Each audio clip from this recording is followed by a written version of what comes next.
This is just a quick refresher on how to use grids. So we're going to start off with a couple reminders. You need to be able to see your grids, so that's the W key on your keyboard. And if you hit it once, it'll go to print view, and if you hit it again, you'll go back to your grid view. If you're not seeing grids, you may not have them if you're hitting those keys, so call me over and I'll make sure that you're on the right kind of document. Grids are how we align all of our elements, and it is a requirement you guys are using them and that you're not just guessing how to align things. So I'm just going to show you guys some basic just aligning objects on the grid. Usually when you're creating a dominant image, so we would lay that down. Your dominant image is generally pretty large. You want it to be about almost a quarter of a whole page, of the whole spread, so a half of a page. So that would be an appropriate size. Another reminder, Command Z will be your undo button. You can see here that I've chosen to bleed the box off the page rather than hitting that internal margin, which is this pink one here. So that's the difference between those two options. I like to bleed dominance. It's not a requirement though. It just helps to kind of establish more space for them. Alright, so let's go ahead and take a second to look at how we're using grids in this. So if I go to my right hand side here, hitting Command plus to zoom in, I want to make sure that I'm exactly hitting that inside line.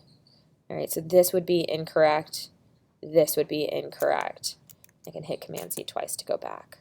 On the bottom one, I can see that I did a good job when I first placed it. It also is hitting that internal margin. This would be incorrect, this would be incorrect.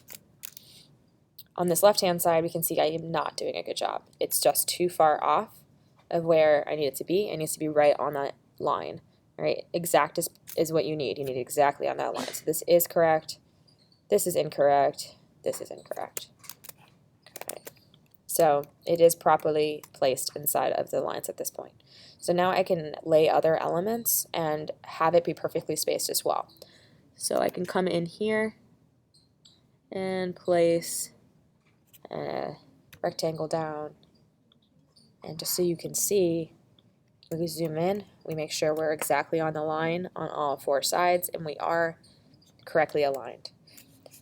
Alright, this also, 2019, okay, so then this also helps us to have it be perfectly aligned here so we don't have jagged edges. You want everything to be absolutely perfect when you lay out your design. So that is how you create that perfect internal spacing between photographs. So that is that.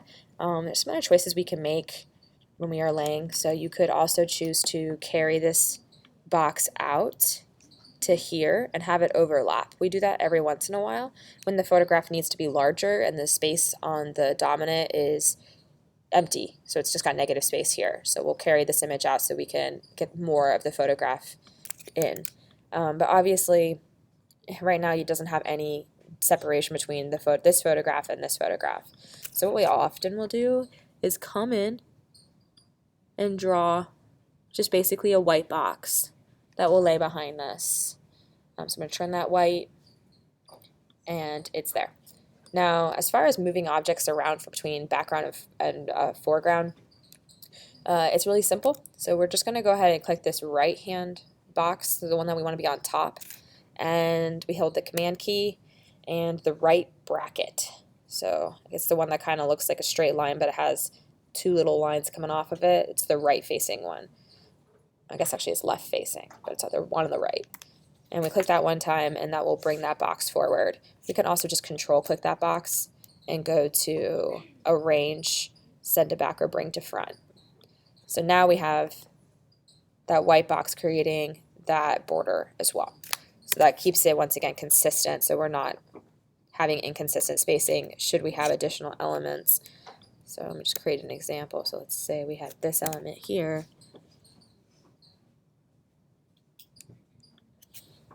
That spacing is consistent here as it is here. So it just creates a nice, very clean design that's really easy to navigate. I think that's mostly it for grids. Your margin, that pink margin on the right, the bottom, the left, and the top, we want to make sure that something touches it at least once. So whenever we're laying the rest of our design out, we want to make sure that something touches each side at least once. So this side right now we know is being touched by this photograph, or representation of a photograph. So it has met that requirement. And then just also a reminder, when you're doing your secondary coverage, you don't want to do just that little tiny rail of internal spacing. We want to have more space. So let's just say this box I'm creating right now is secondary coverage. I'll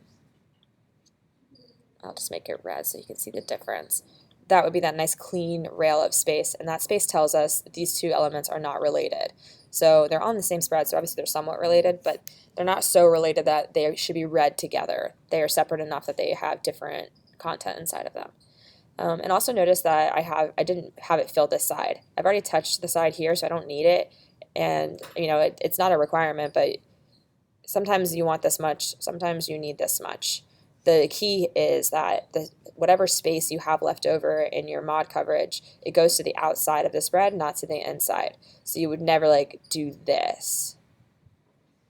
Okay, come on, buddy. Because that looks crazy. So we like to have that really consistent spacing on the spread. So we use the columns and the rows to create one rail of space between all secondary and main coverage. So if I was doing another one down here, once again, we'd have that single rail on both sides.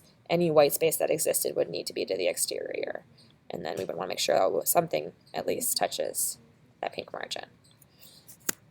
And so you can see, kind of just in a really basic sense here, how the internal little gutters create consistent spacing between main coverage, and then using those rows and columns to create a rail of space between secondary and main coverage is just a huge way for you guys to make sure everything is aligned perfectly and really well organized in your work. And that is an expectation I have for you guys as you're learning about layout design. All right, that's the video.